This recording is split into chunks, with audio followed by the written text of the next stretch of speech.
Alright, so today we're going to have a look at how to fold t-shirts to avoid wrinkles to the largest degree possible without hanging the t-shirt. So last time we did the file fold, also a great option. You can check that out if you haven't seen it yet. That's the previous video.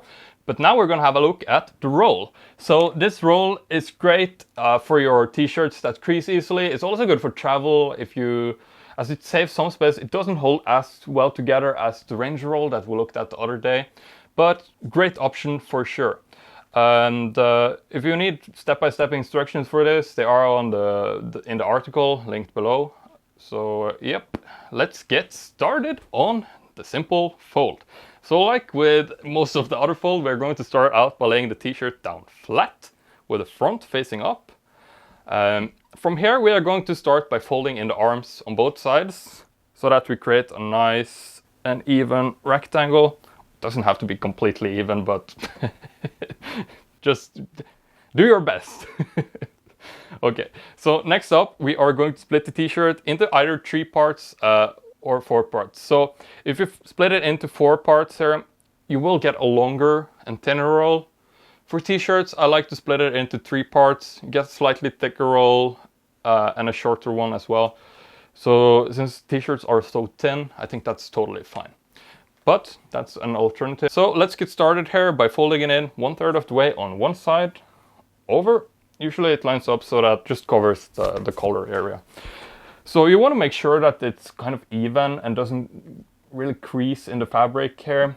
That way you avoid the most amount of creases possible. So I'm going to take the other side here and I'm going to fold it over the first fold. And as you can see here, now we have this nice straight line down the entire t-shirt. There's no creases here. Now I'm going to take my little pinch grip here, and from the top of the collar we're going to roll the t-shirt all the way down. Now compared to the Ranger roll, you don't need to roll it very tightly at all here. Actually, I would encourage you to be gentle with this roll. This way, it's just so that we can avoid creases. I mean, that's the goal of this roll. So yeah, be gentle with it. Rolling it down all the way. So for this fold, I like to leave it with the fold here at the bottom, so it creates a little bit of structure. Otherwise it unravels pretty easily. You can also consider getting one of those boxes that I talked about in a previous video. I used some from IKEA. I have linked them below if you're interested. Otherwise, just any box, Amazon box, plastic box, cardboard, anything is fine really. That way you can also stack them like this, vertically. And once you get more of them next to each other, they won't unravel because they will kind of support each other. Much like the file fold. You can also mix and match these very easily with a Ranger roll, as they have a very similar form and shape. They're very, very slightly thinner. This t-shirt has thinner fabric, so this one is actually just about the same size.